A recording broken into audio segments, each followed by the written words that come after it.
Once upon a time, in a small town walled by tired hills, there lived a person named Rowan. Rowan looked the same as everyone else.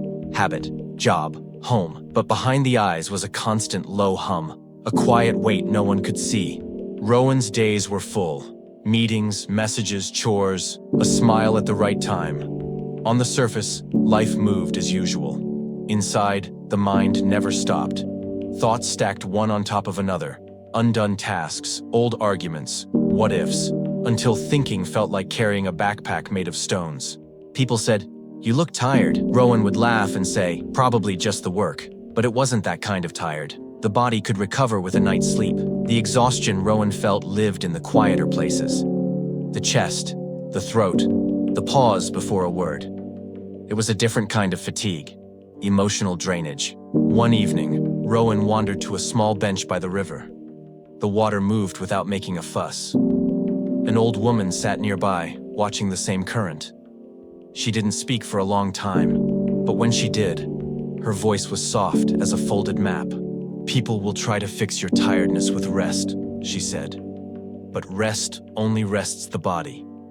Your heart needs something else." Rowan listened. "What does it need?" Rowan asked. The woman pointed to the river and then to the sky. "It needs permission," she said, "to feel, to stop carrying things that never belong to you, to name the quiet, and to stop apologizing for needing space." That night, Rowan thought about the phrase, permission to feel. Thoughts came like old classmates at a reunion. Shame, guilt, worry, obligations. Each one had a voice telling Rowan to keep going, to endure, to solve. But underneath those voices was another noise, the fear of being a burden if honesty came out. So Rowan began small. At the sink, while washing a mug, Rowan allowed the hands to tremble and did not say sorry. In a text reply, Rowan wrote, "I'm not okay today," and hit send. The words were heavy, but the weight of them did not break. It shifted. A reply came back. "Thank you for telling me. No drama, no rescue, just presence." This small practice, naming the feeling, saying it out loud, leaving space, became a quiet training. It was not dramatic. There were no sudden miracles, but, like a garden, tiny rituals changed the soil. Rowan started to notice what drained energy. People who emptied Rowan for their storms, promises that never had room for reciprocity, the habit of apologizing for emotions. Emotional drainage is sneaky. It wears a mask called responsibility, called loyalty, called help me. It shows up as someone taking all your time, or as an inner critic replaying mistakes. It convinces you that if you stop, the world will fall apart.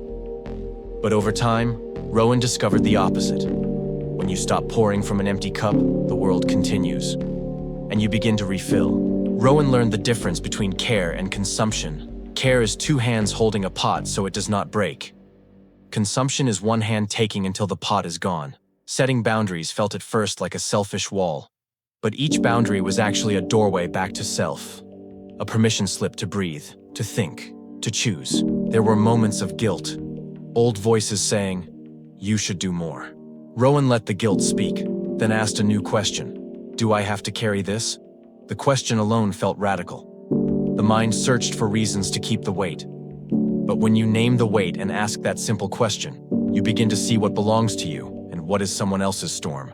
Slowly, Rowan replaced compulsive fixes with honest actions. Instead of offering solutions to everyone's problem, Rowan started asking, "How can I support you without losing myself?" Instead of swallowing every comment, Rowan practiced, "I hear you. I need time."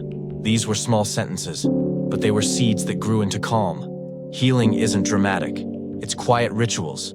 Saying no, sleeping without scrolling, letting an uninvited thought sit without lashing out, seeking help when the load is too heavy.